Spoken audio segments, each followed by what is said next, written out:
Well, hey there, kiddos. Hope everything is going okay. Today, we are going to talk about determining dependency. We spent the last 2 days together talking about the difference between an independent and a dependent variable. Now, we're going to talk about determining what's dependent and what's independent. Not just what they are, but how do you know? So, we're going to fill in this chart first. You should have this table at the very beginning of your notes. It's much smaller than mine, and it doesn't have the words other than cause and effect. But you are just going to fill it in as we go. And you're going to write the words down that go with each other. So if we're thinking about cause and effect, we did a cause and effect chart together yesterday. This one is a little bit different. And we're just going to think about if I had the cause, what would be the effect. And so if dependent is what is my effect, then what is the cause is what we refer to as independent. And so that's what goes here. There's your first thing under cause and effect.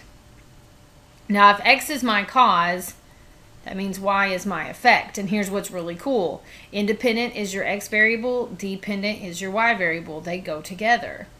Then if my cause is my domain, the word that should come to mind for you would be range, because domain and range go together. And so if you will notice, just like before, X is your domain values, Y is your range values. And so all of this goes together, and everything on this side of the table goes together. And so if output is my effect, then the word that goes with that is input. Input would be the cause, output would be the effect. If a follower is my effect, then a leader is my cause. Because, I have to have a leader to have a follower. And then if my cause is called a replacement set, then my effect is going to be something called a solution set. Those are words you haven't heard a lot. We haven't talked about replacement set and solution set. Replacement set are the numbers you plug into the equation. Solutions are the answers you get out. So it's like input and output. And then if f of x, which is not something we've talked about at all, we will, but we haven't yet. If f of x is our effect, then x is our cause. And here's something that you should notice on the right-hand side of this table. Y falls under effect, and so does f of x. That means they are the same thing. It's just another way to say it. And so I know that the variable x showed up here twice. That's okay. Okay? Because x goes with f of x just like x goes with y.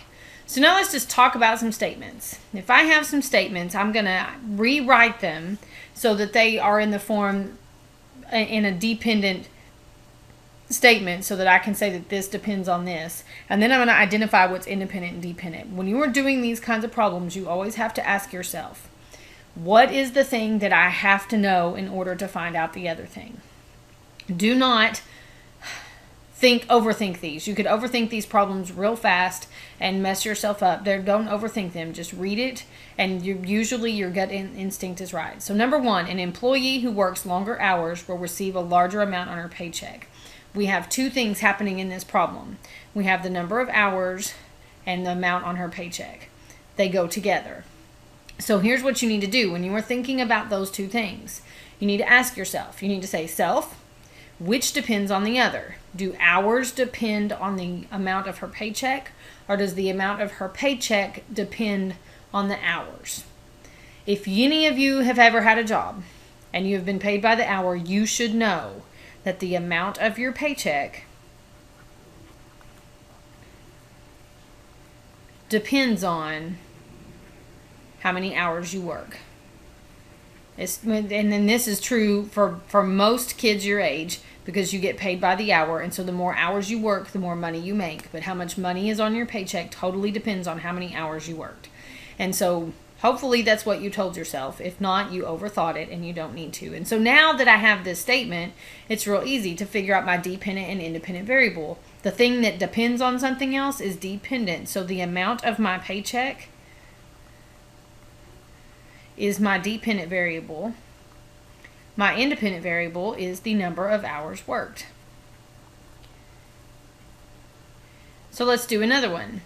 A box with several books weighs more than a box with just a few books. And so I have the weight of something, and then I have the number of books. So I can have a lot of books, or I can have just a few books. And so now the sentence is a little different. It says the blank is a function of blank. Well, is a function of is the same thing as depends on. This means the same thing. So you can write it up here if you need to, but you should know that if something is a function of something, that means it depends on it. So now ask yourself, again, say self. Do the number of books depend on the weight of my box, or does the weight of the box depend on the number of books? Hopefully you realize that the weight of the box depends on how many books are in it. So the weight of the box depends on or is a function of the number of books that are in that box. The more books that are in the box, the heavier the box is going to be. Now they flip-flopped it here. Be careful. They've asked for independent then dependent. I'm still going to write dependent first. Weight of the box depends on, so the dependent variable is the weight of the box because it's the thing that depends on something. So that makes the independent variable the number of books. So one last one, and I'm going to give you a second to think about it before we write it all down, because they don't even give you, they just give you a line to write it on. So the fire was very large, so many firefighters were there. You have two things, the size of the fire, number of firefighters. Which one depends on which? Do not overthink this. So hopefully you asked yourself about this, and what you came up with is the number of firefighters. I like that word, by the way. I think it's fun to say. Firefighters. Depends on the size of the fire. If that is not what you came up with, change it so that it is what you have. Okay? The size of the fire does not depend on how many firefighters are there. Generally, the fire happens first, then the firefighters show up. So the fire happened first, and then once they said that this is how big the fire is, then they know how many firefighters to send. A small little kitchen fire in your house or your apartment is not going to require as many firefighters as the big explosion that happened in West last year. They needed lots of firefighters for that one because it was a much larger fire. A little fire in your kitchen because you were cooking something and it caught on fire is not going to require as many firefighters. So it definitely, the number of firefighters depends on how big the fire is. So dependent is the number of firefighters. Independent is going to be the size of the fire.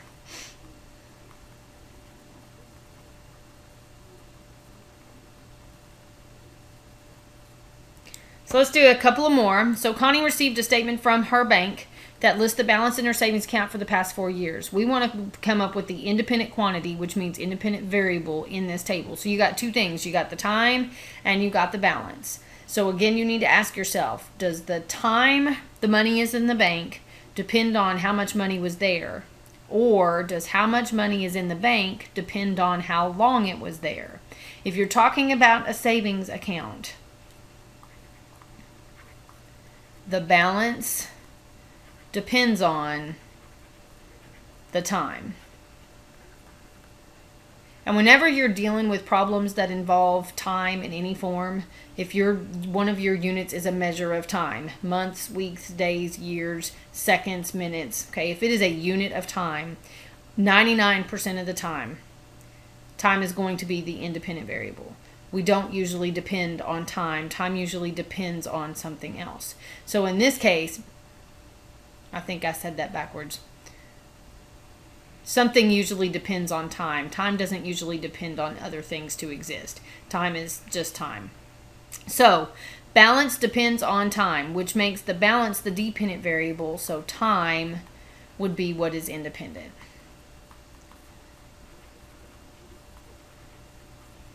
So that's your independent variable. So, and if you think about it, if whenever we do a table, this is X and this is Y, that's usually how it goes. If you go back to that cause and effect chart, you will see that independent is X, dependent is Y. And so if you think about it that way, here in your table you have X and Y. The X variable should be what's independent. So the last one, she's in charge of making 120 corsages for homecoming. So she decides to ask some of her classmates to help her. The number of corsages each person will need to make can be represented by that function, f of h equals 120 divided by h plus 1, where h is the number of classmates that are going to help. We want the independent and dependent variables, where there are only two variables in this problem. There is h, which it tells us in the problem is the number of classmates. That means f of h, this funny thing we haven't talked a lot about, is equal to the number of corsages. A corsage, by the way, is a pretty little flower a girl wears on her dress whenever she goes to a fancy thing like a dance, like prom, homecoming, a wedding, those kinds of things. So h is the number of classmates, f of h is the number of corsages. We got to decide what's independent and what's dependent. Here's what's really great. If they give you an equation, it's very easy to tell what's independent and what's dependent. When it is written in the form of an equation, the variable that is all alone and all by itself is going to be dependent, because you have to know all of the rest of this to find out what that equals. So the thing by itself is always dependent. That means f of h is your dependent variable, which means h is your independent variable. And if you think about it, the number of classmates that help her is going to affect how many corsages she can make. So the number of corsages she can make depends on how many classmates help her. The more classmates come to help, the more corsages she can make. So number 6, table below represents the amount of money people paid for gas. We want to know what's dependent. So you have gallons and you have dollars. Do the number of gallons that you put in your gas tank depend on how much the gas costs? You can make an argument for that statement. Everybody in here could say, yes, I'm not going to fill my tank all the way up if gas is $3.50 a gallon. However, when you are thinking about this math problem, you are not considering all of the personal things that you have to do with this. You are just considering the number of gallons and the amount it costs. Don't consider all the personal stuff. You know, I wouldn't spend a whole lot of money if it cost too much. All right, just consider the two variables, gallons of gas and how much it costs. So when you go to the gas station, and it doesn't matter how much gas is per gallon, we're going to pretend we all have an infinite amount of money to fill up our gas tanks. Do the number of gallons depend on how much money it costs to fill it up, or does the amount it costs depend on how many gallons you put in? If you have an infinite amount of money to spend on gas and you don't have to worry about all your personal feelings about how much gas costs and all of that, then the dollars depends on the number of gallons put in. So this is your dependent variable, which means this is your independent. So your dependent variable is going to be the amount of money that you spend, because in order to figure out how much money you're going to spend, you have to know how many gallons are being put in the tank, even if you don't fill it all the way up. You have to have gas if you're going to drive a car. So that is determining dependency. Now you're going to spend some time practicing. This is the only thing you should be working on between now and the time that the bell rings.